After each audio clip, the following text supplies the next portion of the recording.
The Culture Pop Podcast is brought to you by the law offices of Jacob Emrani.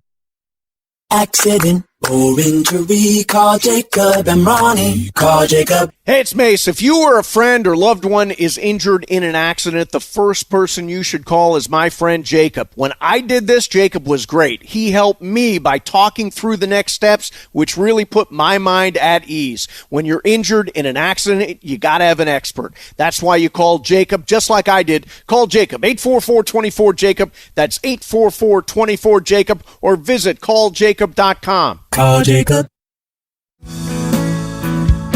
Hey, everybody. Welcome to the Culture Pop Podcast. I'm Steve Mason along with Sue Kalinsky. Sue Ballou, what's going on? Trying to figure out the lighting. Yeah, is it working out? Well, it always seems like it's a little dark, but I think it's a little bit better. No, I think it's good. Now there's glare on my Yeah, glass. now there's glare. What are you going to do? And I have anti-glare on my glasses. No, do you right? Yeah, no, it's glaring. It's just glaring. a little. Yeah. It's a little No, I can glaring. tell you're using a ring light. Because you could see the ring. Exactly. I can see the ring. Does it look stupid? Because No, you can it's see it fine. in my glaring. Maybe if I could take my glasses off. Yeah, and then do you it won't without see. glasses. There you There go. you go. Yeah. All right. So, what do you think? I'm doing some scruff thing. What do you think? Can you see it? It's funny because when you did the Movember thing, you were concerned that you couldn't grow hair. But, yeah, I mean, Yeah, you see it? I see it. That's kind of Yeah. scruff. Yeah, it's kind of like a faux Miami Vice, Don Johnson. There kind it of is. Well, Juan says he likes it, so Well, that's the most important that's thing. the most important thing. Who gives So- a shit what I think? Yeah, exactly. Well, I mean, I care, but not on this issue. So, Sue, guess where we're going to be this weekend? We don't sing my soul, we'll sing my soul on fire. Viva Las You're going to Vegas. Vegas. Yeah. Are you going to go to the Sphere? We're going to the Sphere. You're going to see U2? So excited to see U2, the band of my lifetime. I love U2. Yeah. I've seen him at one point. I saw him 2 nights in a row at the Forum. That last tour was so good. So I'm really, really excited. And I pulled some information about the Sphere. Everybody's heard about it by now. But there's some actual information about exactly what makes it so unique. So it's got a capacity of 18,000 people. It's 366 feet tall, 516 feet wide, and all the images are displayed in 18K on the world's largest LED screen, which is the size of 4 football fields. A whopping 164,000 surround sound speakers make up the audio system. Are you kidding me? So when you say it's 18K, like your TV is what? 5K? 4K? I think I have a 4K. Yeah, 4 or 5K. It's like over 4 times better than my TV. Oh my God. Yeah. So That's exciting. I love U2. I've just always been an enormous U2 fan. And they're doing the Achtung Baby album, which is a great one. It's got, for me, their best song of all time, which is One. I love One by U2. It's such a great song. So what do you do? What else do you do in Vegas? Do you gamble? Well, we had an interesting dilemma. Which was, we were looking for a hotel to stay at, and Juan's like, okay, let's try this one. It's a good price and all that. And then he reads the Yelp reviews and he sees, well, there was a murder in this hotel. Like what? Like recently? 3 weeks ago. In the casino? No, in the hotel room. In a hotel room, there was a murder 3 weeks ago.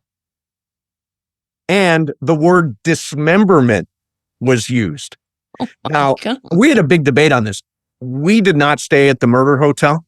Would you stay at the murder hotel even if it was a really good deal? I think I'd have an issue because if there's one murder, there could be more. Correct. And plus, there could be body, you find a finger here. Hey, there's a finger in my suit. There's a toe under my mattress. So, did they find the person? Because if he's at large, no, then he's I'd be he's really caught. concerned. He got busted. Okay. And it was after he dismembered his wife. So I'm like, I'm not going to stay there. We're going to go stay at a different hotel Okay. where there was no murder that we know of. I'm sure most of those hotels have had a murder or two, right? I would think. Yeah. Maybe we should just get over it. So, anyways, the Sphere on Saturday. Cannot wait for that. One other thing I wanted to get to, Sue, and this is good for you. So, a Chicago woman skydived from a plane, aiming for the world record as world's oldest skydiver. She is 104 years old. Her name is Dorothy Hoffner, which sounds like the name of a 104-year-old, right? Dorothy Hoffner. She told a cheering crowd moments after touching the ground Sunday at Skydive Chicago and Ottawa, about 85 miles southwest of Chicago. The Guinness Book of World Records for oldest skydiver was set in May 2022 by 103-year-old Linnea Inegard Larsson from Sweden. But now Hoffner has surpassed that. She did her first skydiving jump, by the way, when she was 100. Now she's doing it at 104. Sue, have you ever been skydiving? No, and I never will. You never will? No. Have you? Yeah. Really? Yeah. I skydived. Tandem. Well, tandem, right? You had to go. No, I did not go tandem. How high were you? This or, was how high were you? How high was it? No, this is about 40 years ago now, I guess. Damn, I'm old. 40 years ago. It'd have been 1991 or something like that. And I was doing top 40 radio at 93Q WRQN in Toledo, Ohio. And so we did a bit, obviously. You know, you wire yourself with a cassette recorder and you actually record it on the way down. And the way I did it was a static core jump. So we're in this plane and they told me to climb out onto the strut of the plane. Do you know what the strut is? It's the thing that connects the wing to the plane. Mm-hmm. So climbed out to the strut and they said, now just hold the strut. So there I am. I'm holding the strut as the plane is going. And they said, okay, now go ahead and release, which I think meant jump. So I let go of the strut and a static cord pulled my parachute. So in other words, I can't screw it up. I know people do tandem jumps now. I did a solo jump that was a static cord jump. So as you fell, it pulled the chute automatically. You just said you think that's what you were supposed to do. Well, it worked out, so I guess it was right. How could you not know definitively that's what I'm supposed to do when you're jumping out of a plane? Just taking a guess. Taking my best shot. Now, why would you never skydive? Because it's too scary. You're not ready to break the world record yet, but you know, no, look, if I was now, 104, I would do it because what do you got to lose? You're 104. Oh, so in other words, as you get older, you're more likely to go skydiving. Well, look, you know what? I am a bit of a baby when it comes to heights. Yeah. And anything where I think I can die. Yeah. Well, you know. So I don't know if I'm a baby about dying, but yeah, that kind of stuff is real. Like we talked about bungee jumping, even like that zip line stuff. Oh, zip lining is so much fun. No, thank you. Through the jungle in Costa Rica, I went zip lining, skydiving, holding onto the strut, letting go, thinking it's the right thing to do. Bungee cord jumping I've done off a bridge. I don't even like bumper cars. Oh, really? You're still stuck on bumper cars? Yeah. Where is your sense of adventure? We should do this for the Culture Pop podcast. We'll go skydiving. We'll have GoPro cameras on and we will be able to play the video on the Culture Pop podcast. What do you say? Let's go. You're going to have to find my doppelganger. Oh, is that right? Just yes. No way, huh? No way. Where's your sense of adventure? Well, I like adventure in other ways. I should mention, by the way, we got a great guest coming up. The movie is called Freud's Last Session. And the director, Matt Brown, and one of the stars, Matthew Goode, who is just a great, great actor, is going to be with us to talk about it here in a little while. Now, on that note, you had something that you wanted to throw out.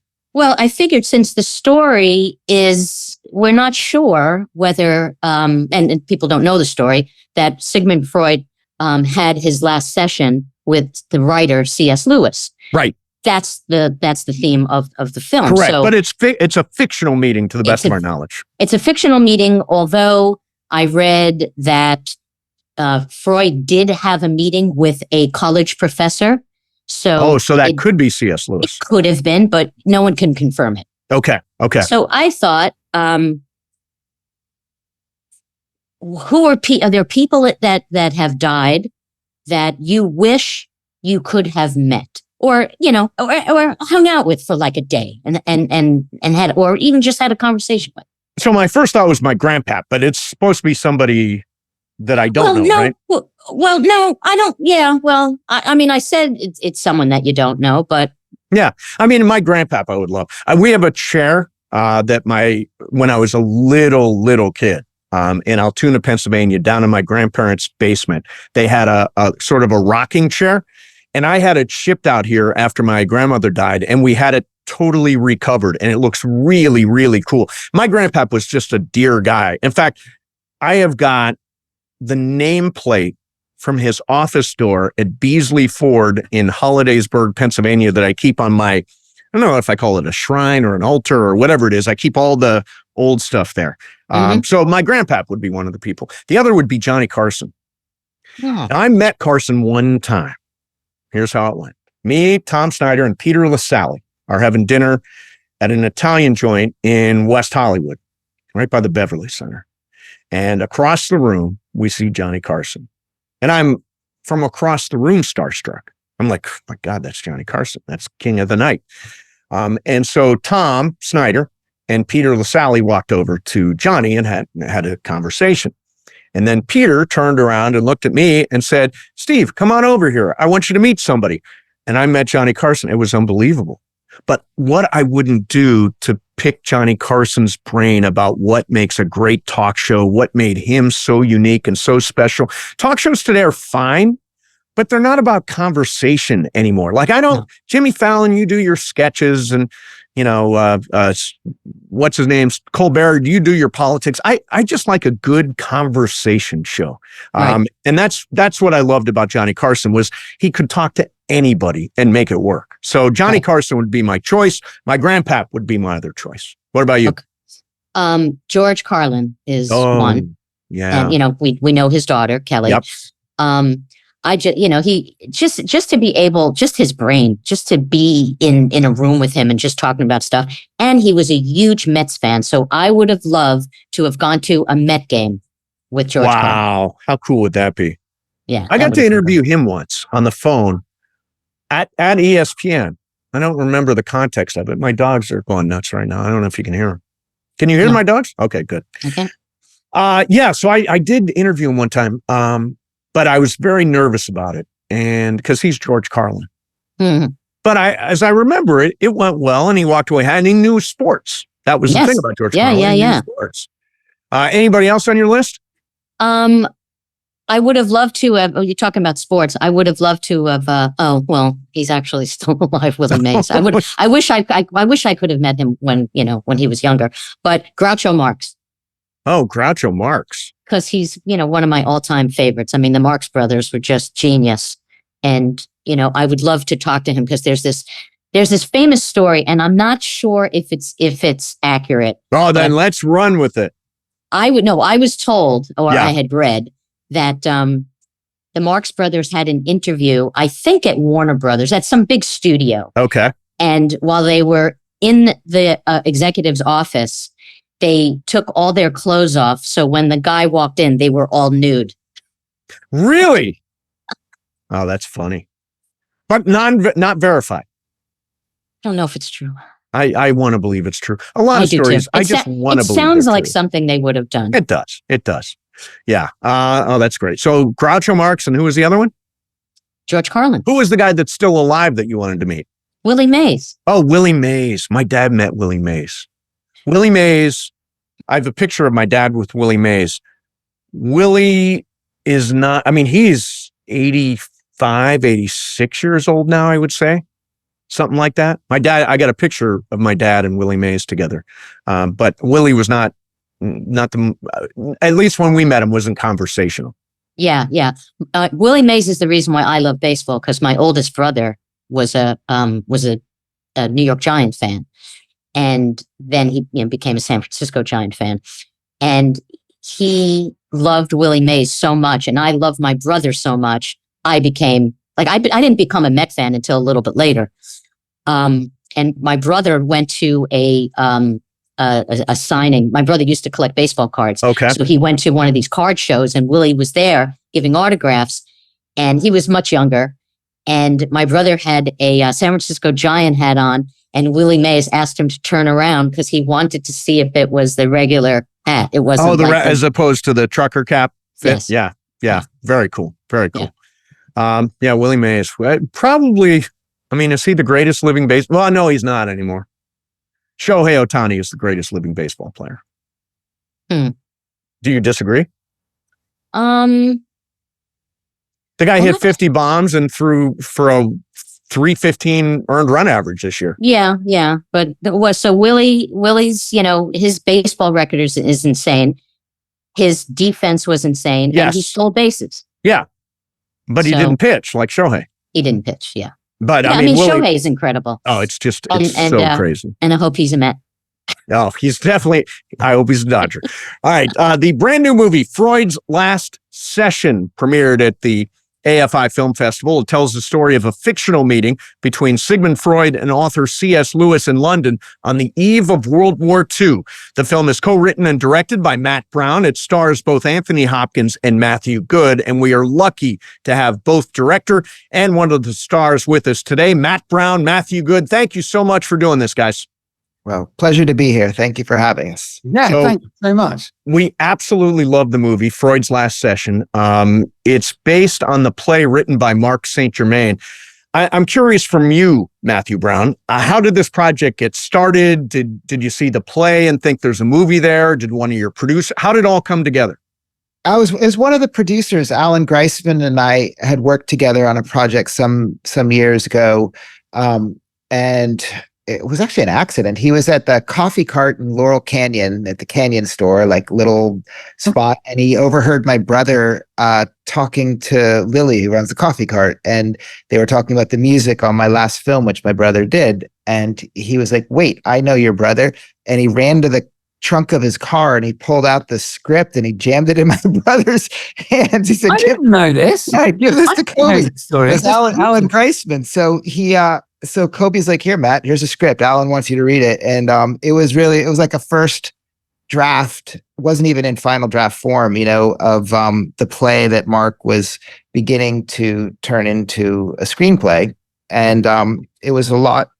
It was in similar territory to my last film. I mean, in that it dealt with some bigger themes and everything. And I was a little hesitant. And then, full disclosure, my father's a psychiatrist, but those themes, they kind of got their claws into me. And it's something that just stuck with me. And I just kept coming back to it and worked with Mark in trying to evolve it into a screenplay from a play, which was a long process. And this all took place over about five or 6 years, I guess you'd say. And it was something that I was also drawn to it. The world had kind of gone mad at that time, and everyone was really politically divisive. And I thought, well, this must be a phase. By the way, I'm glad that's over. The divisiveness. I'm glad we've. Thank God that finished. So that, and then I was like, is it really timely or not? And then so it just cried out to me to say, hey, this is a different point of view where people actually can hear a different point of view. And I was excited by something that would allow people to consider a different point of view and think and talk, maybe even, which has turned into a novel idea. But so that's where it I think the genesis was for me. I didn't see the play originally, and I read it, but it was all based also on a book, Question of God, by Armin Nikolai. That's what the play was based on, who taught a class up at Harvard for about 35 years. It was a course that dealt with Freud as an atheist, and then they eventually wanted a counterpoint. So they picked C.S. Lewis, who he found out that a younger Don had a meeting with Freud towards the end of his life. And there was some connections, enough connections that he thought it actually could have been Lewis. So he tried that angle, and that's when the course just took off. And I was going to say, it was insanely popular, wasn't it? It really was, actually. Yeah. It really was. And I think Mark did a magnificent job of turning it into a play. And then we began the task of trying to turn it into the screenplay. What I found interesting just reading up about C.S. Lewis and Freud, C.S. Lewis, I read that when he was in his teens, he was an atheist and then found Christianity later. Yes. Yeah, very much so. He was baptized, and he was obviously born in Belfast. And religion is, as a child, is sort of thrown upon you. But due to everything that he went through, obviously, post his mother dying, his father, classically being a kind of Victorian standoff, unemotional, and angry whenever the kids were making noise, that kind of father, sent them off to England, because that's what you do when kids are grieving.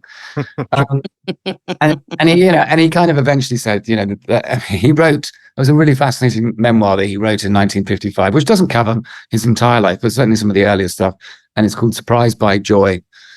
And he talks of how effectively it was more traumatic going to boarding school in England than it was fighting trench warfare in World War I. Right. I mean, that's a lot. That's a lot to unpack. But yeah, he did. So, I mean, due to the nature of all these sort of unfairnesses and what a mind this man had, I mean, he turned his back on it. But he was then to come back to it. I mean, post World War One, and losing his best friend in the trenches, and then obviously becoming a professor at Magdalen, and then meeting similar like minds, like obviously just the author of Lord of the Rings, becoming his friend. They had spectacular and great debate, and they were like, well, and they gently leaned him towards becoming at least a theist. Yes. And then he had this epiphany one day. I mean, he studied it and he came up with this sort of what is sort of known. I mean, it's the same kind of thing that I think Paul the Apostle was preaching about, and he was sort of one of the first Christian apologists becoming from the Greek apologia, which means to speak in defense of, obviously. But his thing, if you want to whittle it down to a nutshell, it's like Lewis was like, well, if you analyze it, there's only three options. One is that he was mad, one is that he was bad, and one is that he was the son of God. So those are your things. Yeah. And when you like that and you kind of look at the material and you kind of go, well, you seem to make quite a lot of sense. So let's strike off the mad. He doesn't. The only thing is that he would be doing it because he's devious and deceitful and he wants to draw something out of it. But I don't really remember him having much money. In fact, I do remember him having to rub a couple of fish together and some loaves. It makes you kind of go, well, maybe he was the son of God. I don't know. I haven't done my own analysis yet. But yeah, fascinating. Yeah. And then he became, what I love is that what was his epiphany? His epiphany came on a journey to Whipsnade Zoo. Wow. Huh. Wonderful. So who's the other guy in the movie? Like, I know Matthew, you're in it, but who's the other guy, this young up and comer? What was your first thought? That is sauté. Yeah, what was your first thought when you found out, hey, I'm going to be sharing scenes with Anthony Hopkins? I cried. I'd had a very tough year the previous year, which I won't go into, but I was not particularly well, and it was. And I have to thank Matthew I was very lucky this film kept getting put back due to well, that happens in many films. But so when this news, I mean, bearing in mind, when I first got hold of this part, weirdly, the reason it happened was because Joel Lubin, who's my agent at CAA and has been for sort of 16 years, he was like, hey, you'll never guess what, I'm starting to represent Anthony Hopkins. And I was like, no way, that's awesome, mate, that's amazing. How did that happen? Blah, blah, blah. And he goes, and by the way, there's a script that Tony's kind of circling, he's kind of interested in, blah, blah, blah. And I was like, brilliant, what is it? He goes, and there may be a part for you. But then he went, but it's highly unlikely. Wow. No, Faith. Hey. Okay, fine. And then he sent me the script and he goes, don't forget, it's very, very unlikely that you're going to get this part. And I was like, well positioned. Yeah. And these things just stay. And then you get to the point where you go, it is probably highly unlikely that I get the part. And then I got a phone call saying they've offered it to you. And then I cried. Wow. Oh, I hate that. Not for long, but yeah. So Matthew Brown, how do you even direct Anthony Hopkins? I mean, he's Anthony Hopkins. He's teaching master classes and this kind of stuff, right? How do you approach directing somebody like Anthony Hopkins? I mean, I didn't have much chance to even think about it because when he signed on, he jumped in so full-heartedly into it that he just began to engage with me creatively. I've said it, like I'll continue to say it to everyone who will listen to it. He's maybe the most creatively generous person I've ever met. And so he really engaged in it in a way that I had no idea that this legend, I was fully anticipating just leave me alone, kid. I'm going to go do what I do. And it was it couldn't have been further from that. And it was, Well, that was me. That was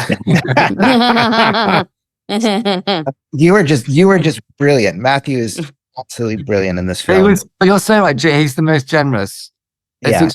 I don't know why. Actually, when you think about it, though, it's bizarre that you would think that he would be sort of, I'm going to do my own thing, blah blah blah. Because he's a man of originally from the theater, and like he's a man of a company. He's brilliant in company. So to think that you would have anything other than generosity is bizarre. But I think it's just the fear of working with someone who's been incredible for 60 years.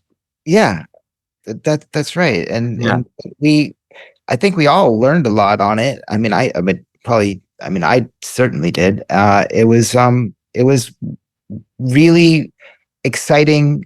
And that sounds like a cliche, but exciting and fun. It was a joyous experience. We had about 3 weeks where we were shooting all the dialogue scenes in Freud's office, which was this beautifully designed set by Luciano Righi, who actually had worked with Hopkins on Remains of the Day and Howard's End many moons earlier. And actually Hopkins was returning to the stage for the first time, this exact stage, 50 years later after doing the Lion in Winter. Wow. Yeah. So there was all this incredible sort of reunion happening. It was a very magical couple of weeks where, I mean, I was pretty heartbroken when we had to leave the stage and then go to work.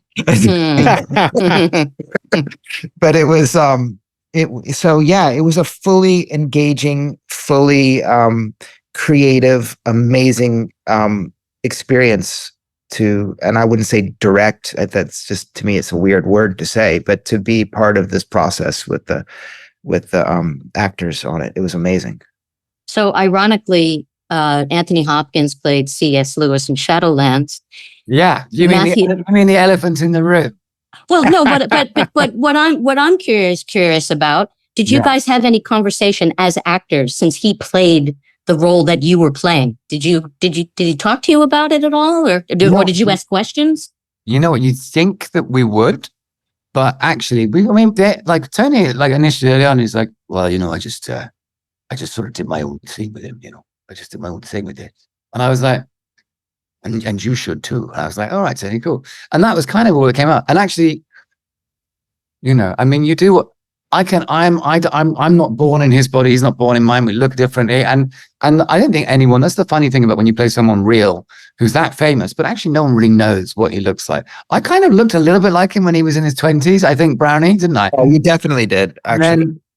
But we don't have a lot of the photography. But I mean, vocally, when you listen, there was I think 5 or 6 of these lectures that he gave in 1939 and through the war, which actually made him very famous prior to his Narnia stories. He was much more famous from the radio first. But they got wiped, but there's one remaining, and it's on YouTube.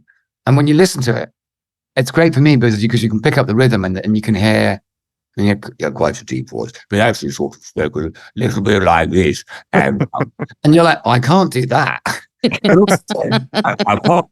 But I can pick up. There's enough in there that you can go, okay, there's stuff. There's a bread trail which can take me somewhere, which is fascinating. And I guess also, I mean, which I never wanted to say to Tony, I never wanted to say to him, was the fact that after you do a deep dive, you realize that Shadowlands possibly isn't, or didn't let truth get in the way of a good story. Because Joy seems like she was, from several sources, was actually a bit of a, for want of a better phrase, a money-grabbing hoe. Want of a better phrase. I don't know. That's very unfair because I think Douglas Gresham, who I also, in fact, got some detail out of in this wonderful little video I found, would find that abhorrent that I said about his mother, so I don't mean that. But that she was... Anyway, let's get out of that one. But, we'll get out of that. Hey, I got a question. So I'm a reasonably smart guy. That's what they say about me. But I get that. I think that the theme of a forest and a deer, starting with the toy forest, and then the vision repeats multiple times. What's going on in your director's head? What's going on in your actor's head when it comes to that deer in that forest? Oh, do you want to go, Barney, or shall I? You go. I'm curious. Okay. So one of the funny things about, well, not funny, But it all sort of starts with C.S. Lewis's childhood. Okay, so he was obsessed in a way with anthropomorphic stories because he was obsessed with Beatrix Potter. So he wrote at the age of sort of 5 or 6. He made up a world called Boxen, and it was, he wrote many stories about it. It was incredibly advanced thinking from a child, and these stories were, they were long. And anyway, so I think that present that came from Warney, his brother, the box, it created this effect on him. And he was always obsessed with nature. He was always looking out of the window and in Ireland and these incredible views. He was very, very passionate about nature. It affected him, and it's set in story that there must be something more. There must be something more out there. Yeah. Necessity because it also, there's that. I mean, he talks about it later. This and it's what we all have in us. I mean, does this soul that we all possess, does this knowledge of what we know is right and what we know is wrong, where does that come from? Is that 400 million years of evolution of us starting as a lobster, or is it because of God? Now, wherever you fall on those divides, it's still a very interesting question. And we later on, he starts to, he loves mythology, and he loves what he calls northernness, these northern Scandinavian tales that move him so completely. And it's the beauty of the nature. And it brings him back once again, which is why his atheism changes. And he calls it joy. He gives it a name, and it's joy. And it's hence Surprised by Joy being a wonderful name for his memoir in 1955. And it's sort of quite complex, but I guess is what Freud would say. It's the never-ending search for a father figure, and he didn't ever have a father figure, so that's just immediately interesting, and quite threatening to Lewis, because he knows that he knows going into when he goes in there that it's kind of going to become a kind of therapy, and that anything he reveals, Freud's going to go, "Aha! I told you." Matthew, does that the deer and that there's something more? I mean, I was questioning it myself at a certain point. Like, am I going too far with this deer? But this deer performed. I've never seen a deer like this in my life. It was the only one who hit a mark on the entire show. No CGI, and we had no independent film. We don't have a lot of money. There's no, visual effects the way, there was a lot that we had written in that would have been. It was so much. We had a brilliant cinematographer named Ben Smithard, and we really found a way to shoot everything in camera. But when we shot that deer, I mean, it did those movements, all that stuff. It just did it in those moments. I'm like, this is too strange to be happening here this way. I'm just going to keep going with it. And then it just kept going. And we're on the battlefield where we've just shot a giant World War I scene in a day and a half because Ben Smithard is a genius, and I don't know how we pulled that off. But in the middle of it, I was like, Ben, I got the deer. He's like, really, Matt? You want to pull the deer in right now? We have like no time. I'm like, yeah, I want the deer and I want the mirror. He goes, you want a beer? I'm like, I would want one beer too. Right now, Ben.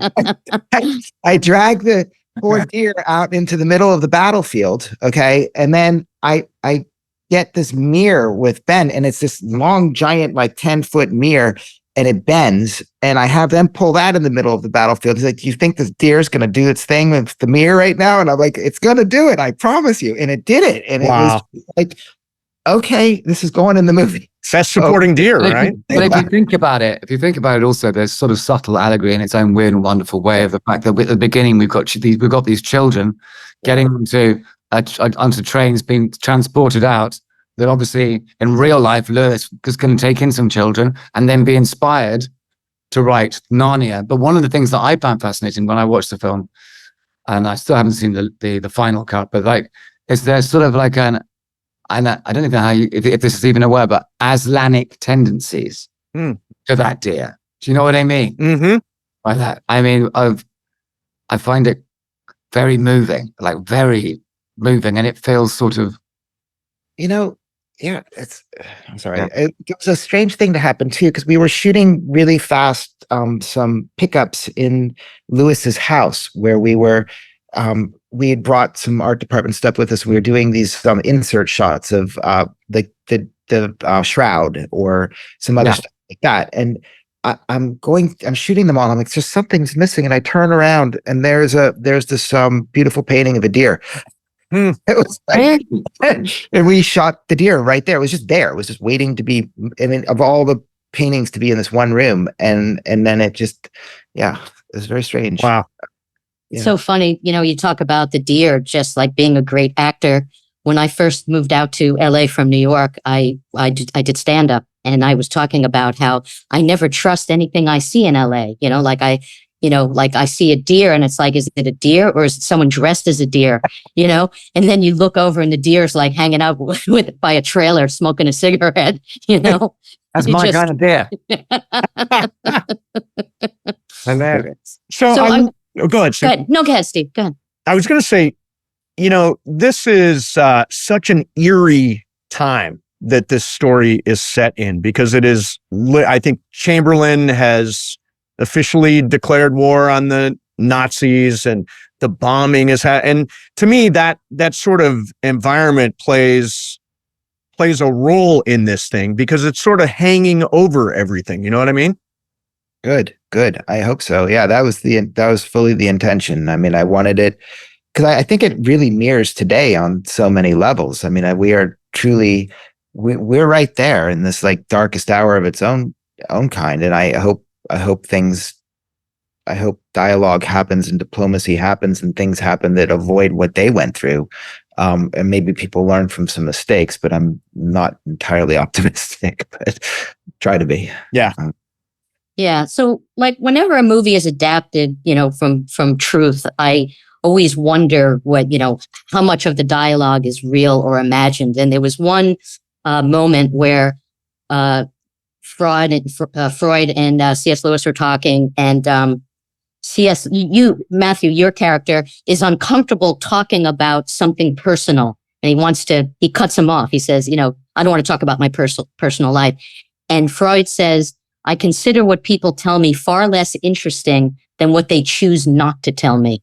Yeah, so it's a good move from him. It's like, it's actually, yeah. I mean, it's kind of like you can't win either way. You can I'll gather more information from you by not wanting to tell me about it. So, I mean, yeah, which in a way is another way of him saying, so you just might as well keep talking.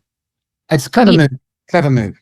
Yeah. No, just because I've been in therapy, and it made me think, I'm sure that's what a lot of therapists must think, Yeah, of course. I mean, it's true. And I think that's the thing. He's gone around to this legendary figure's house, and because he thinks he's upset him because he's mocked him in Pilgrim's Regress. And he's like, I'm going to go around probably for a wrist slapping and probably a bit of a chat. And then I'll bugger off back home again on the train. And he's come in, and there's this alternate idea in our movie anyway. And he's like, oh my God, okay. So this is what you want. And it made me think of my father. It's so funny to think of what is Freud's intention there. And part of it, I think, is the fear of death.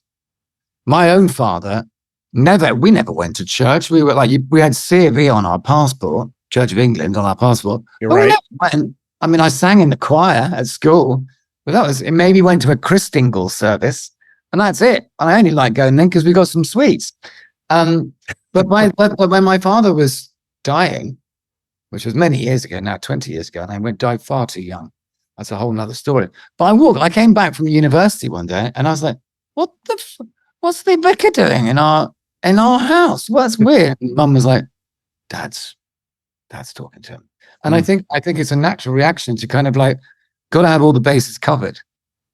And I think he's like, it's like, I want the debate. He wants the debate at least. I think actually he wants to have almost a voice piece to God through Lewis in a way, if he does exist, just to tell him how much he hates him and the unfairness of life and blah, blah, blah.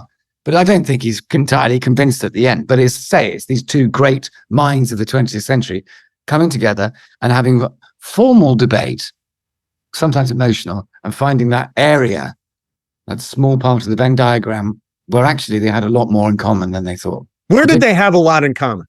With their childhoods and how their fathers were. And they both branch off into the, I mean, I think by the end, if you look at modern psychology and what the Bible is teaching, there's a lot more in common with. Like, it's all about, if you talk your truth, then you will be set free. And that works for modern philosophy. It's like if you stop lying to yourself and if you live in a way that is give money to the poor, just doing small things have sort of butterfly effect. Where like if you're good to your wife and your children, then your next circle of attention can be for your village, and then your next circle of attention can be to your city. It's why Jeff Bezos is a massive disappointment as a billionaire right now, because he isn't building any hospitals, but he's going on a rocket, which is awesome. Build a hospital for mental health in LA, please. We could do with one. I say you guys could do with one. Even if you're filling it with actors.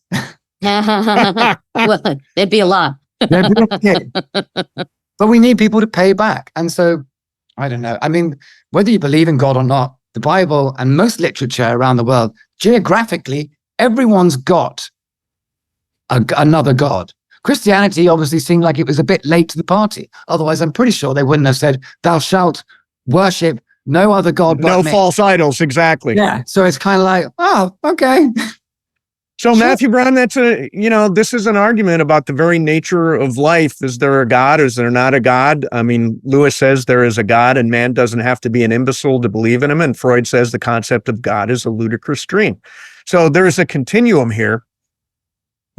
How does this filter through your mind? What's your perspective on the idea or the concept? Yeah, this is a little question I'm throwing out there.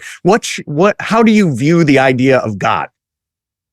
Well, I just want to say I wanted the film to present in a way that everybody could make up their own minds about the film, where I wasn't dictating a point of view necessarily. I mean, I try to keep that separate. But I mean, I guess this isn't taking a side necessarily. But I feel like human evolution is sort of somewhat dependent on science and religion not being polarized from one another, not being enemies. I mean, I've said it a few times now, like, to anyone who'll listen, but like it goes back to Descartes, when all of a sudden science and religion had to be different, like just enemies. And I don't feel like they have to be. I keep saying I'm going to butcher the quote because I keep butchering. Yeah, there is a line from the movie that I can't quite put my finger on. Here's one that wasn't in the movie, which is Albert Einstein says that science without religion is lame, and that religion without science is blind.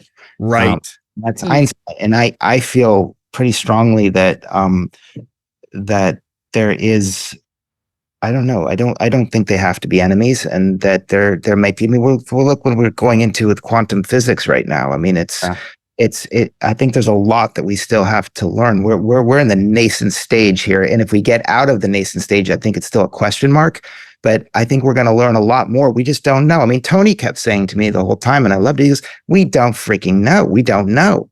He didn't use freaking, but we just don't know. Nobody knows, and that's kind of, and to what Matthew was saying, it's kind of his character in this is intellectually curious, and he is at the end of his life looking at his mortality, and he draws this person in here he wants to be proven wrong. He wants to hear another side, another point of this argument. But I guess it's that, I don't know. I think they're similar people because they're both intellectually curious to me. And I think that intellectual curiosity is being kind of outlawed in this society at the moment. And I think that in terms of God and science or spirituality, or whatever you want to call it, they might actually have more in common, science and God in the end, than we even know. And to just write it off is maybe not the smartest. I just remember that quote, Matthew Goode,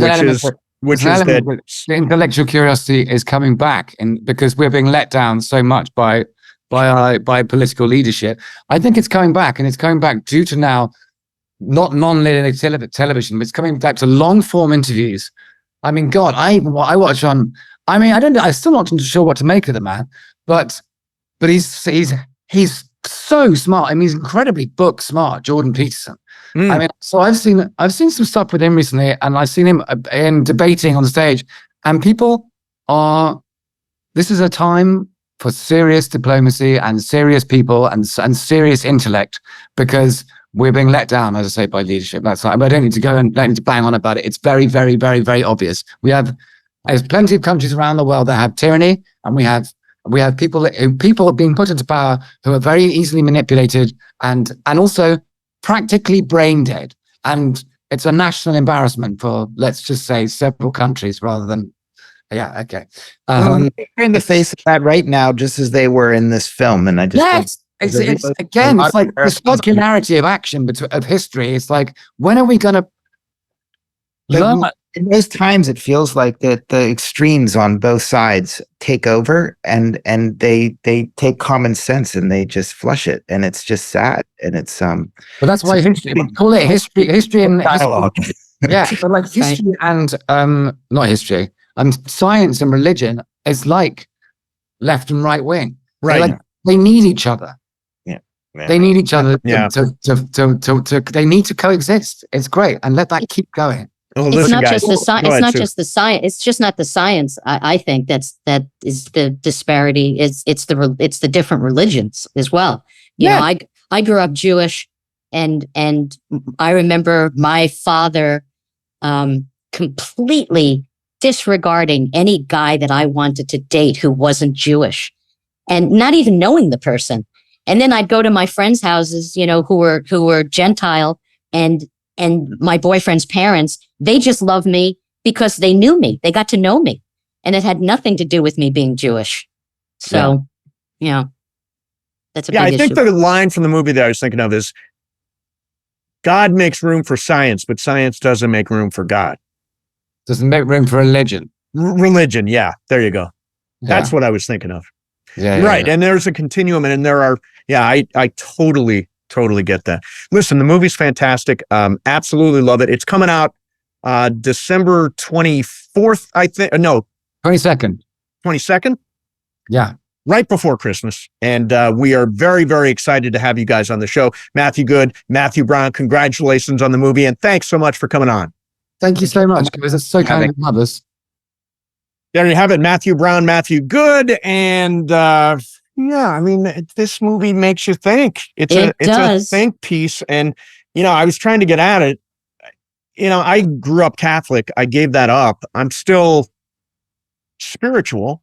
I still believe in God, but I don't believe in my Catholic roots anymore. And where are you on the God issue? Yes, no, maybe. But let's simple it down to yes, no, maybe. Maybe. Yeah, there you go. There is a maybe. Classic agnostic. Well, just the idea that there's some supreme being, like one supreme being somewhere, it's so intangible to me. It's hard for me to grasp. What I was taught is, and this is through my church, which is Agape International, with my minister, Reverend Dr. Michael Beckwith. He likes to say that, this is podcast material, God flows through, as, and with you, but it is everywhere. Remember the Father Guido Sarducci bit on Saturday Night Live where he said, here's everything you're going to remember after you finish high school. And one of the things was, where is God? God is everywhere. That's sort of my minister's ideas. God's everywhere, through, as, everyone, every place, simultaneous. So is God in us? Yeah, absolutely. God's in us. Okay. So what does that mean? That he's in you, and is he a he? No. I think it's a power, it's a force, it's an energy, it's a universal intelligence, or it's love, or it's whatever you want to call it. Peace, all those things apply. But I think there's an energy that flows through everything that links us together in a real way. Right. Because I think that there are a lot of people who think that it is like Jesus, the Son of God. Yeah. So I think Jesus was a super smart dude. Right. And had brilliant thoughts. He wasn't necessarily, at least for me, a savior. He was a teacher. Right. Oh my God. And it's all bastardized anyway. Don't we have a rule, no religion and no politics on the show? I think we both, we break both of them? Well, we did, because the subject matter of this film warrants this conversation. So Totally.